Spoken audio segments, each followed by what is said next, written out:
Assalamualaikum warahmatullahi wabarakatuh. Alhamdulillahirabbil alamin. Wassalatu wassalamu ala asrafil anbiya wal mursalin wa ala alihi wa sahbihi ajma'in. Amma ba'du. Sahabatku Fatazain rahimakumullah. Nabi dan Rasul adalah manusia-manusia pilihan yang bertugas memberi petunjuk kepada manusia tentang keesaan Allah Subhanahu wa taala dan membina mereka agar melaksanakan ajarannya. Ciri-ciri mereka dikemukakan dalam Al-Quran, ialah orang-orang yang menyampaikan risalah-risalah Allah. Mereka takut kepadanya dan mereka tiada takut kepada seorang pun selain kepada Allah. Dan cukuplah Allah sebagai pembuat perhitungan. Quran Surat Al-Ahzab ayat 39. Perbedaan antara Nabi dan Rasul adalah seorang Nabi menerima wahyu dari Allah Subhanahu wa taala untuk dirinya sendiri, sedangkan Rasul menerima wahyu dari Allah Subhanahu wa taala guna disampaikan kepada segenap umatnya. Kali ini saya akan menceritakan kisah Nabi Adam. Nabi Adam alaihissalam, setelah Allah Subhanahu wa taala menciptakan bumi dan seluruh isinya seperti gunung, lautan dan tumbuh-tumbuhannya, menciptakan langit dengan mataharinya, bulan dan bintang-bintangnya yang bergemerlapan, menciptakan malaikat-malaikatnya, ialah sejenis makhluk halus yang diciptakan untuk beribadah menjadi perantara antara Zat yang Maha Kuasa dengan hamba-hamba, terutama para Rasul dan Nabinya. Maka tibalah kehendak Allah Subhanahu wa taala untuk menciptakan sejenis makhluk lain yang akan menghuni dan mengisi bumi tersebut untuk memeliharanya, menikmati tumbuh-tumbuhannya, mengelola kekayaan yang terpendam di dalamnya, dan berkembang biak turun-menurun, waris-mewarisi sepanjang masa yang telah ditakdirkan baginya. Kekhawatiran para malaikat saat Allah mau menciptakan penghuni bumi. Para malaikat ketika diberitahukan oleh Allah Subhanahu wa taala akan kehendaknya menciptakan makhluk lain itu, mereka khawatir kalau kehendak Allah menciptakan makhluk yang lain itu, takut makhluk yang Allah ciptakan akan lalai dalam ibadah dan menjalankan tugasnya, atau karena pelanggaran yang mereka lakukan tanpa disadari. Berkata mereka kepada Allah Subhanahu wa taala, "Wahai Tuhan kami, buat apa Tuhan menciptakan makhluk lain selain kami? Padahal kami selalu bertasbih, bertahmid, melakukan ibadah dan mengagungkan namamu tanpa henti-hentinya. Sedangkan makhluk yang Tuhan akan ciptakan dan turunkan ke bumi itu niscaya akan bertengkar satu dengan yang lain, akan saling bunuh-membunuh, berebutan menguasai kekayaan alam yang terlihat di atasnya dan terpendam di dalamnya, sehingga akan terjadilah kerusakan dan kehancuran di atas bumi yang Tuhan ciptakan itu." Allah berfirman, menghilangkan kekhawatiran para malaikat itu, "Aku mengetahui apa yang kamu tidak ketahui, dan aku sendirilah yang mengetahui hikmat penguasaan Bani Adam atas bumiku. Bila aku telah menciptakannya dan meniupkan roh kepadanya, bersujudlah kamu di hadapan makhluk baru itu sebagai penghormatan dan bukan sebagai wujud ibadah. Karena Allah Subhanahu wa taala melarang hambanya beribadah kepada sesama makhluknya." Kemudian diciptakanlah Adam oleh Allah Subhanahu wa taala dari segumpal tanah liat kering dan lumpur hitam yang berbentuk. Setelah disempurnakan bentuknya, ditiupkanlah roh ciptaan Tuhan ke dalamnya, dan berdirilah ia tegak menjadi manusia yang sempurna. Iblis membangkang dan enggan mematuhi perintah Allah seperti para malaikat yang lain, yang segera bersujud di hadapan Adam sebagai penghormatan bagi makhluk Allah yang akan diberi amanat penguasai bumi dengan segala apa yang hidup dan tumbuh di atasnya serta yang terpendam di dalamnya. Iblis merasa dirinya lebih mulia, lebih utama dan lebih agung dari Adam alaihissalam, karena ia diciptakan dari unsur api sedangkan Adam dari tanah dan lumpur. Kebanggaannya dengan asal-usulnya menjadikan ia sombong dan merasa rendah untuk bersujud menghormati Adam seperti para malaikat yang lain. Walaupun diperintah oleh Allah, Tuhan bertanya kepada iblis, apakah yang mencegahmu sujud menghormati sesuatu yang telah aku ciptakan dengan tanganku? Iblis menjawab, aku adalah lebih mulia dan lebih unggul dari dia.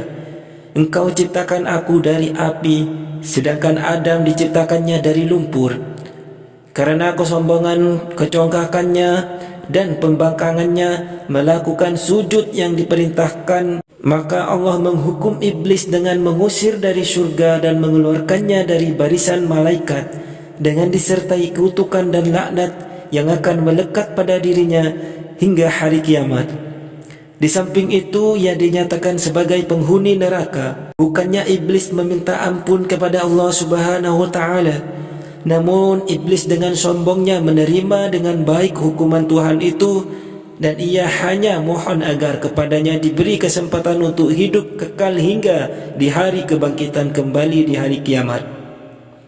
Allah meluluskan permohonannya dan ditangguhkanlah ia sampai hari kebangkitan. Ketika permintaannya dikabulkan, iblis pun tidak berterima kasih dan bersyukur atas pemberian jaminan itu.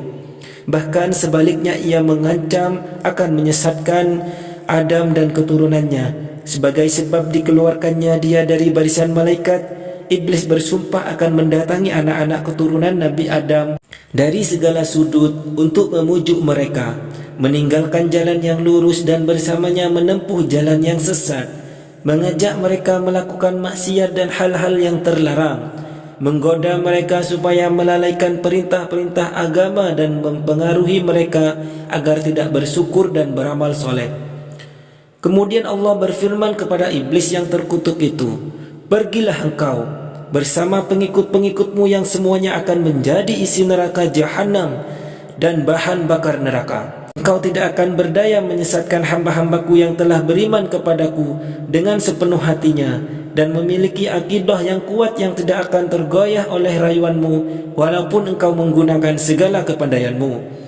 Menghasut dan memfitnah. Jadi di sini Allah Subhanahu wa Ta'ala telah menjamin kepada kita semua kalau iman kita kuat kepada Allah Subhanahu wa Ta'ala, maka kita tidak akan mudah terayu dengan rayuan iblis yang selalu mengajak kepada perbuatan yang tidak baik. Dan tetaplah kita selalu meminta kepada Allah Subhanahu wa Ta'ala agar selalu diberikan kekuatan iman, karena tanpa rahmat dan pertolongannya kita tidak bisa menghindar dari bujuk rayu iblis laknatullah itu. Pengetahuan Adam tentang nama-nama benda.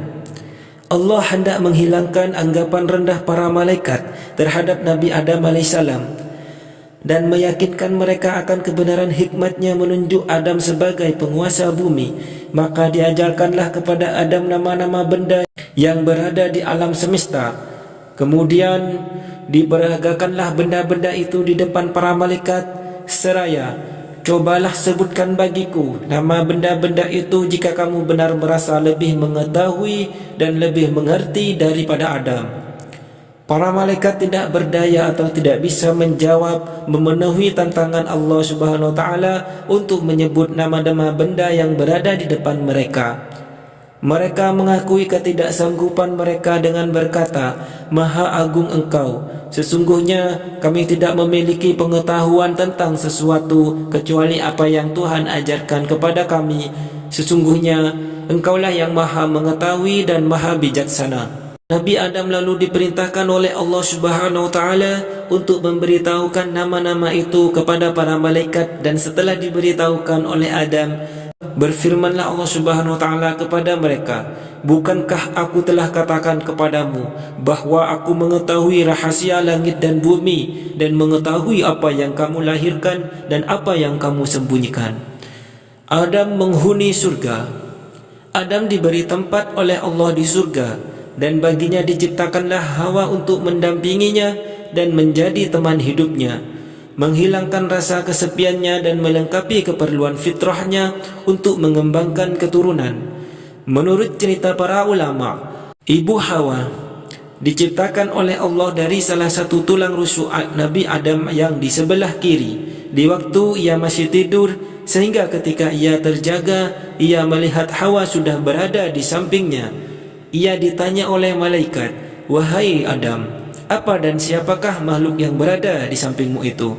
Berkatalah Adam, seorang perempuan sesuai dengan fitrah yang telah diilhamkan oleh Allah kepadanya.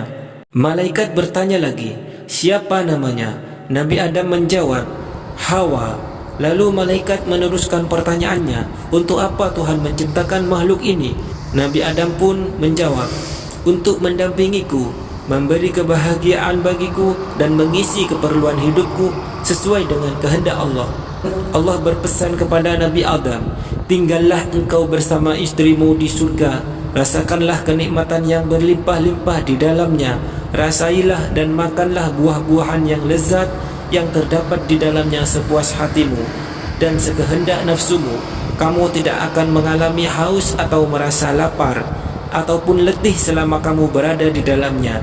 Akan tetapi aku ingatkan, janganlah makan buah dari pohon ini yang akan menyebabkan kamu celaka dan termasuk orang-orang yang zalim.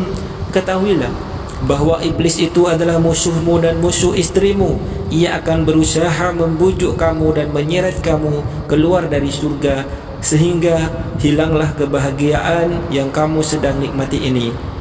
Iblis mulai beraksi sesuai dengan ancaman yang diucapkan ketika diusir oleh Allah dari surga dan dikeluarkan dari deretan malaikat. Akibat pembangkangannya dan terdorong pula oleh rasa iri hati dan dengki terhadap Adam yang menjadi sebab sampai ia terkutuk dan terlaknat selama-lamanya. Tersingkir dari singgasana kebesarannya, iblis mulai menunjukkan rancangan penyesatannya kepada Nabi Adam dan Hawa yang sedang hidup berdua di surga yang tentram, damai dan bahagia. Ia menyatakan kepada mereka bahwa ia adalah kawan mereka dan ingin memberi nasihat dan petunjuk untuk kebaikan dan mengekalkan kebahagiaan mereka. Segala cara dan kata-kata halus digunakan oleh iblis untuk mendapatkan kepercayaan Adam dan Hawa bahwa ia betul-betul jujur dalam memberi nasihat dan petunjuknya kepada mereka. Ia membisikkan kepada mereka bahwa larangan Allah Subhanahu wa taala kepada mereka memakan buah-buahan yang ditunjuk itu adalah karena dengan memakan buah itu mereka akan menjelma menjadi malaikat dan akan hidup kekal. Diulang-ulangilah bujukannya dengan menunjukkan akan harumnya bau pohon yang dilarang, indah bentuk buahnya dan lezat rasanya, sehingga pada akhirnya termakanlah bujukan yang halus itu oleh Adam dan Hawa dan dilanggarlah larangan Allah Subhanahu wa taala. Allah Subhanahu wa taala mencela perbuatan mereka itu dan berfirman, tidaklah aku mencegah kamu mendekati pohon itu dan memakan dari buahnya, dan tidakkah aku telah mengingatkan kamu bahwa syaitan itu adalah musuhmu yang nyata? Adam dan Hawa mendengar firman Allah itu, sadarlah ia bahwa mereka telah melanggar perintah Allah dan bahwa mereka telah melakukan suatu kesalahan dan dosa besar. Seraya menyesal, berkatalah mereka, wahai Tuhan kami, kami telah menganiaya diri kami sendiri dan telah melanggar perintah-Mu karena terkena bujukan iblis. Ampunilah dosa kami, karena niscaya kami akan tergolong orang-orang yang rugi bila Engkau tidak mengampuni dan mengasihi kami. Adam dan Hawa diturunkan ke bumi.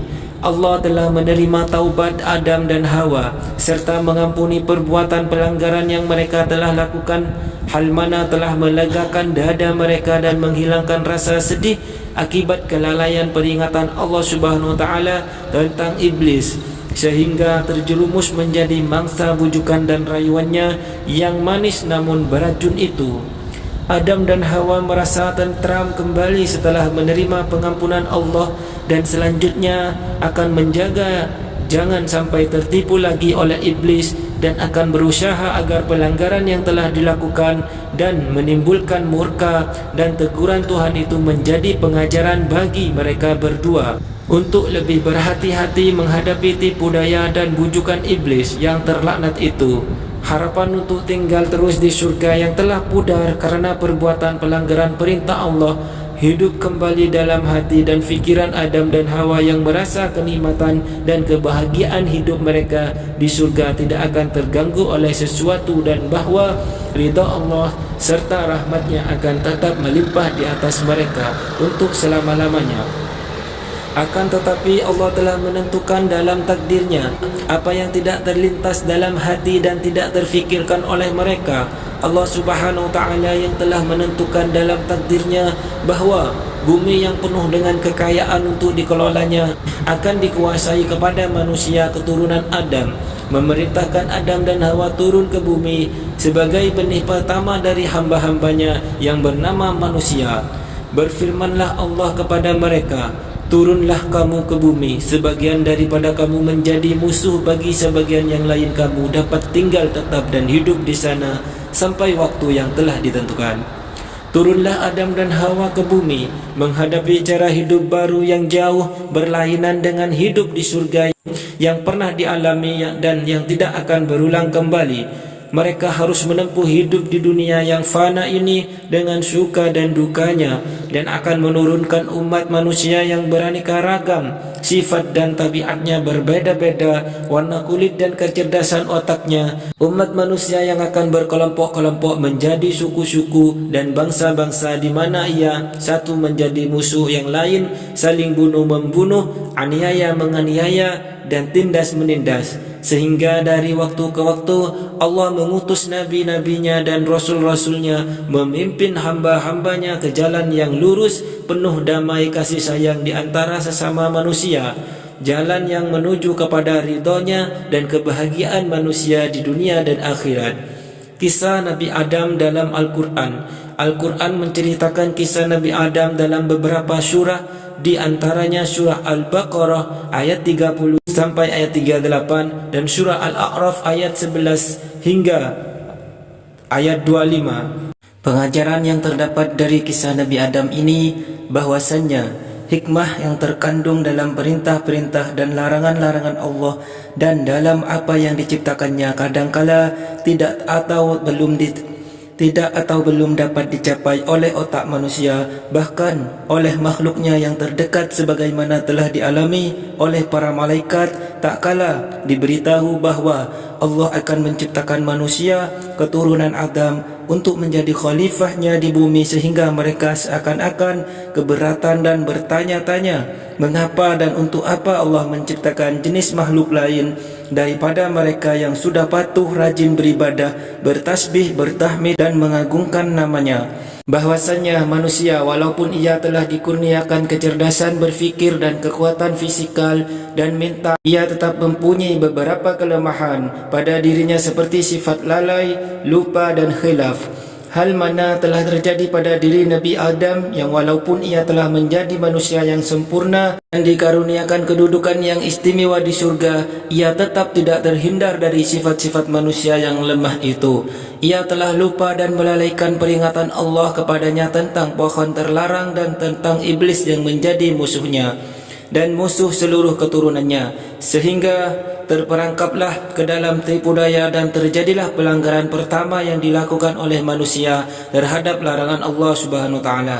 Bahwasannya seorang yang telah terlanjur melakukan maksiat dan berbuat dosa, tidaklah ia sepatutnya berputus asa dari rahmat dan ampunan Tuhan, asalkan ia sadar akan kesalahannya dan bertaubat, tidak akan melakukannya kembali.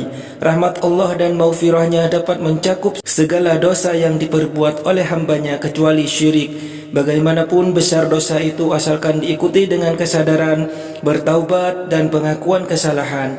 Sifat sombong dan congkak selalu membawa akibat kerugian dan kebinasaan. Lihatlah iblis yang turun dari singgasananya, dilucutkan kedudukannya sebagai seorang malaikat dan diusir oleh Allah dari surga dengan disertai kutukan dan laknat yang akan melekat kepada dirinya hingga hari kiamat karena kesombongannya dan kebanggaannya dengan asal-usulnya, sehingga ia menganggap dan memandang rendah kepada Nabi Adam dan menolak untuk sujud menghormatinya walaupun diperintahkan oleh Allah Subhanahu wa taala. Wallahu a'lam. Semoga kisah ini dapat bermanfaat bagi kita semua. Wassalamualaikum warahmatullahi wabarakatuh.